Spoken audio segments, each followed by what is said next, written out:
नमस्कार दोस्तों, आज के हमारे इस वीडियो में हम आपके लिए कामिका एकादशी का व्रत कथा लेकर आए हैं। आइए अब हम आपको युधिष्ठिर महाराज के महल में ले चलते हैं। वहाँ भगवान श्री कृष्ण युधिष्ठिर महाराज के बीच अत्यंत महत्वपूर्ण संवाद हो रहा था। युधिष्ठिर महाराज भगवान की कृष्ण से पूछे कि पुरुषोत्तम, आपकी दया से मैंने देवशनी एकादशी का महत्व जाना। अब कृपा करके आप मुझे आषाढ़ की मास की कृष्ण पक्ष के आने के वाली एकादशी का विषय बताइए। युधिष्ठिर महाराज प्रसन्न सुनने भगवान से श्री कृष्ण मुस्कुराते हुए उत्तर दिया, हे राजन, एक समय जीवों को कल्याण के लिए नारद मुनि ने एक प्रश्न अपने पिता ब्रह्मा जी से किया था। ब्रह्मा जी ने उन्हें वर्णन किया कि मैं आपको कहता हूँ कि ध्यान पूर्वक सुनिए।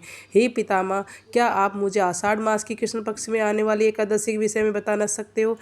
हाँ, आषाढ़ मास के कृष्ण पक्ष में आने वाली एकादशी कामिका एकादशी है।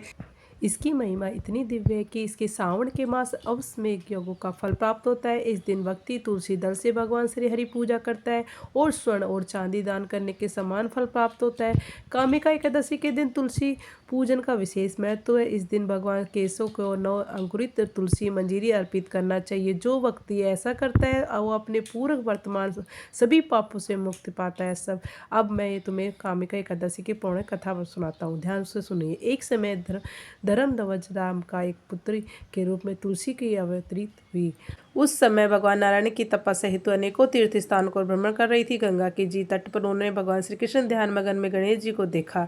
अत्यंत सुंदर पीताम्बरधारी शुद्ध ध्यान मगन में गणेश जी को देखकर तुलसी मोहित हो गई और उसने विवाह करने की अपनी इच्छा प्रकट हुई।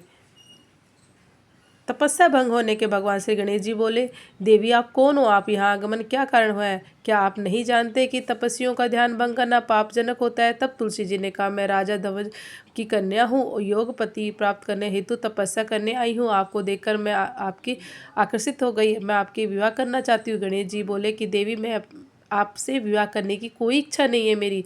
कृपा करके आप मुझे अपना ध्यान हटाकर किसी योग वर पे तलाश करो।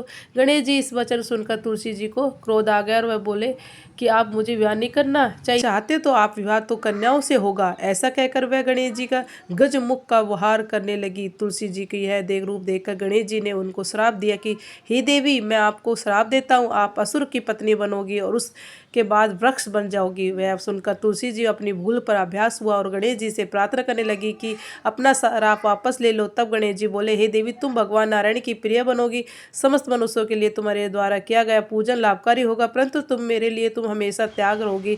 इसके बाद आगे चलकर तुलसी जी शंखचूड़ असुर की पत्नी बनी। भगवान नारायण की प्रिय तुलसी के पौधे प्रकट हुई। आगे भगवान श्री कृष्ण कहते हैं कि व्यक्ति कामिका एकादशी व्रत का पालन करता है, उसे संपूर्ण पृथ्वी दान, बछड़े समित किए गए गाय को दान की समान फल प्राप्त होता है। एकादशी सबसे शुद्धतम होती है और पापों को नाश करने का प्रबल होता है। जय श्री हरि विष्णु भगवान की जय।